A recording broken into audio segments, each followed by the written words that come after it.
an approach I invented, and I ain't taking that back cause I meant it. Get it, wow, wow, wow. Get it, wow, wow, wow. Get it, wow, wow, wow. When I'm with you, all I get is wow.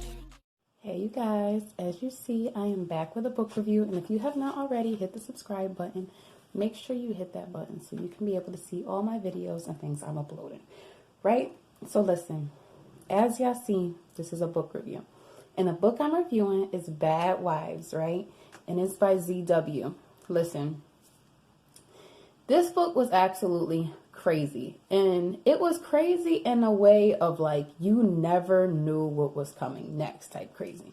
So listen, you got this girl and her name is Lara. And it's very clear that Lara she's working for a guy that's kind of shady. Like, the dude that she's working for is a little shady, right? So, like, she gave him, I believe it was like a $10,000 loan, right? She had gave him. And in the process, he was supposed to be paying her money back. But it became very clear to her that this man ain't paying nobody back. So what she was doing was she was setting money off aside. Like, she wasn't stealing from him. She was setting money off aside so that when he got ready to pay her, she would take the money that she was setting off aside and put it back. What is this random hair doing? This hair is killing me. I'm sorry, y'all. I can't focus when the hair is out of place. Y'all gonna have to bear with me for 30 seconds. Or I'm just gonna ignore it. Point is, what was I saying? Basically, he ain't paying nobody back. So she's sitting here taking the money out here and there, right? So what happens is this guy pops up and his name is Bobby, right? So Bobby pops up and it's very clear that like, so back to what I was saying before the camera started acting crazy. But basically, right? Bobby pops up. And off rip, I could tell Bobby, something's a little different to him, right? Because Bobby pops up in Lara's office and he kind of just lets himself in, right? So Lara has been like real attracted to him for a minute. And it's like Bobby don't care. Like, it's like he's really trying his best and not to pay her no attention. And she's just like, first of all, I don't be having to audition for no man's attention. So why is he acting like this, right? But basically, he tells her, listen, you need to let your boss know I want my money.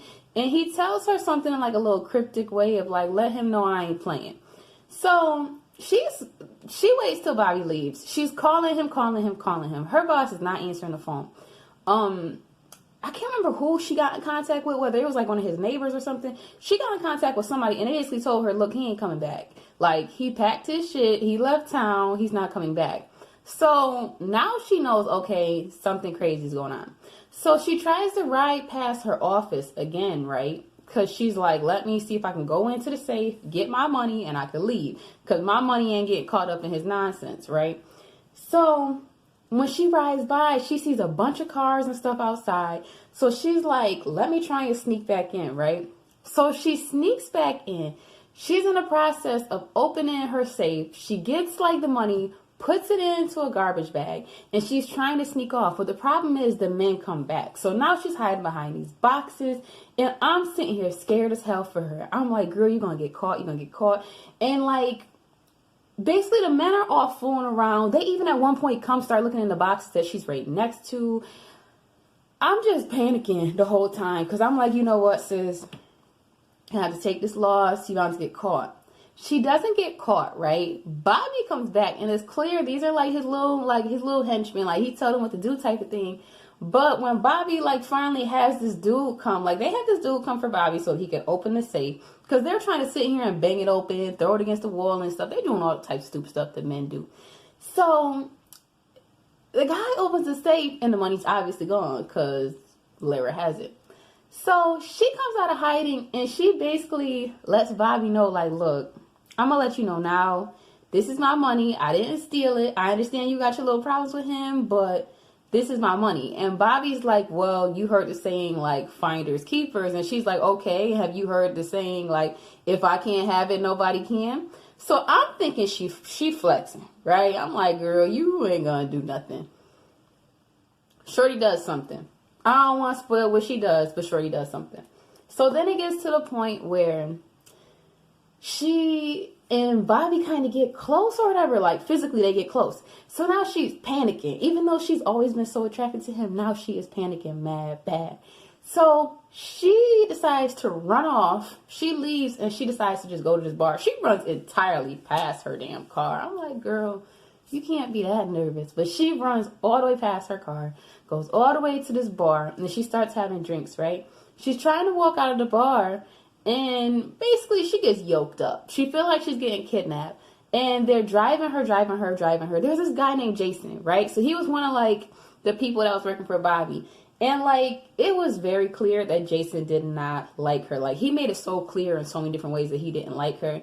And it's like, to me, it kind of, like, there was really no reason why he should have felt the way he was feeling towards her. It was just kind of, it was weird, honestly. It was weird. So since she knew that he obviously didn't like her, she really kept bothering him. Like, she just kept messing with him. Like, she kept talking mad junk to him. Like, to the point where, like, Jason got so upset, he really turned around and tried to hit her. But the other guy that was riding the car, he's like, nah, you know you can't do that. So now she knows, like, okay, so Bobby must have said something to her. He must have said, y'all can't hit me because whatever. So she's still trying to talk her mess. Jason turns out the music like, girl, I ain't finna listen to you. Listen, she gets to Bobby, and Bobby gives her, like, this choice. Like, look, basically, the whole situation with the money that I'm not going to tell you about, we're past that. Here's a duffel bag full of money to replace whatever happened before, and basically to have you set off, because she doesn't have anybody. She doesn't have family. She really doesn't have anyone. I believe her parents had already died. Like, Lara has literally no one. So, and the fact that she was just out of the money, like, she was like, I don't even know what I'm going to do with my life. So he tells her, you can either take the money or you can come with me. So I'm so hyped when she tells him, I'm going to go with you, right? So she is living this lavish life. Bobby has basically unlimited money. They're living this lavish life, going to, like, beach houses and going to mansions and all kinds of stuff. And it goes on for a month. And then Bobby basically tells her, okay, this was fun while it lasted. This is over. It's time for you to leave, right? And she's like, no, I'm not leaving. Like, I want to be with you. She done caught feelings for him. Like, she like, I ain't leaving. You ain't, no, we ain't doing that. I ain't not leaving that easy. So I'm all hyped and excited. I'm rooting for her. So they decide that they're going to try and make things work. The problem is Bobby's last name is Bad. And the Bads, they live a whole different kind of life. They basically are borderline untouchable. As far as it comes to law enforcement, as far as it comes to whatever they want, they're going to get it. So Bobby introduces Lara to his brother Brip and Brip's wife, right? Brip's wife is slipping my mind right now, and I don't know why. Because Brip's wife is not Mona. Mona is Brock's wife. So why am I forgetting Brip's wife's name? Why am I doing this? Point is, I'm not even going to sit here and go and try and find it. Because I already know. I know it's on the tip of my tongue. And I don't get why I'm not remembering it. Point is, let me try and find it real quick. Because Brip's wife is halfway. She's more than important. Right? Let me find it. Because I don't want to keep calling her Brip's wife. And I don't know why it's slipping my mind. I really don't. And it's killing me. Because you have... Let me go right back. I always... Taffy! I am so pissed with myself. Taffy. Listen. Taffy is like... It is clear from the beginning when they first, like, get introduced, Taffy and Lara get introduced, it is very clear that they are nothing alike. And when Taffy first comes back from the bathroom, she's like, Brip, who the fuck is this? Like, she's rude with it. She's rude with it. And I'm just like, that would have been the point right there. Like, I already don't like meeting people family. I don't like meeting people family. But, like, that right there, I've been like, oh, no. Like, no, I'm good. I don't want to be a part of this shit. I don't want to be a part of it. So she goes through with it though. The dinner goes good. Like once like she shows them like the bead necklace or whatever, showing that like they're official now, right? Basically, there is a set of rules that in tests and basically hoops and shit that you have to jump through in order to be married to someone with the last name Bad. Now, she goes through so many tests. She has to sit here and live with Taffy and Brooke for a month.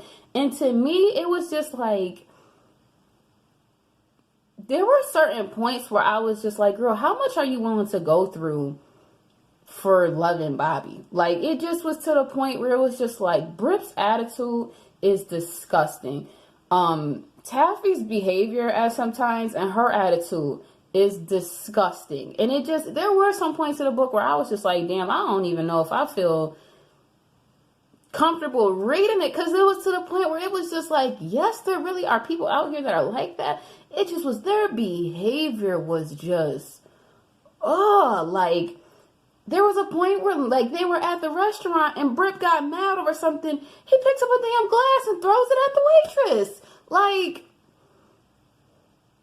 what type of, like, and it's, you can't even say what type of fairy tale world do y'all live in, because even the waitresses and everybody at the restaurants know, like, we just got to do what the hell they say. If I worked at any job that they frequented, I would quit, because I can't. I personally, I can't do all that disrespect. I can't do all that nonsense. I will put fucking 2 weeks notice. I quit.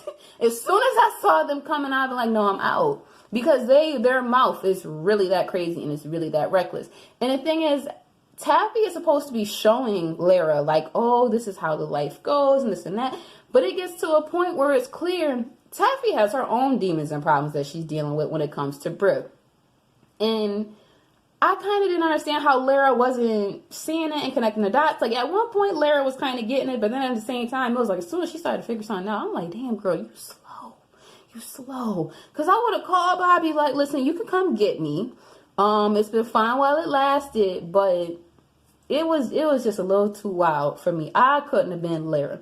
But, y'all, I like the book. The book is a little bit over 200-something pages, so unless you are, like, a speed demon reader, you ain't reading this book in just one day.